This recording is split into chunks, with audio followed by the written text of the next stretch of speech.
Attorney Jonathan Elson, reminding you that if you've been injured in an auto accident, it's important to have somebody on your side. When you need a lawyer, then you need Nelson.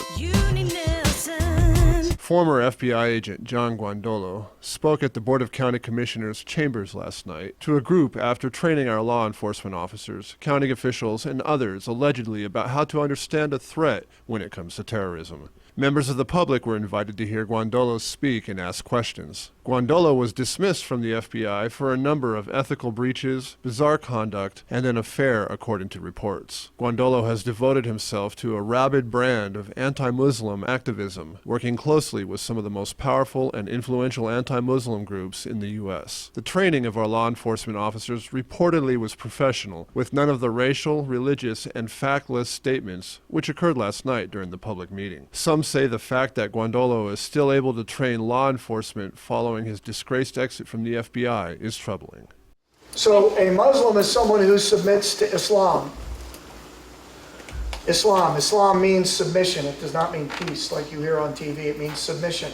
And a Muslim is one who submits to Islam and submits to the will of Allah. If you submit to Allah, you submit to His law. That's how you do it. The obligation of a Muslim is to obey Sharia. That's it. Because it's the law that comes from Allah. The idea of God being a father, this being a family, there's no concept of that in Islam. Love thy neighbor, love thy enemy, do unto others. No concept of that in Islam. A Muslim is one who obeys the Sharia, because that's how you submit. Well, one of the arguments you hear that Islam is peaceful, or whatever the excuse is, well, you know, they're killing as many Muslims as they are non-Muslims. The reality is there are men and women and boys and girls who are inside Islamic cultures and families who would love to get out. Right? Well, how do you think all these girls that are getting killed from the United States and Europe that are converting, you think they're telling them, hey, we're going to go wage jihad overseas? No.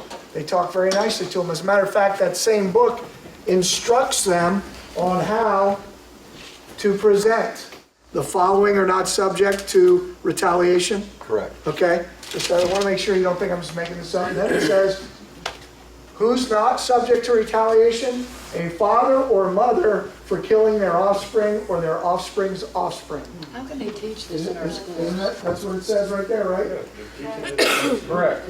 Yeah. They're teaching this in our schools. They're teaching this in Islamic schools here in the United States, because why wouldn't they teach this? Crucifixions, beheadings, stonings, Allah said it. So it's done.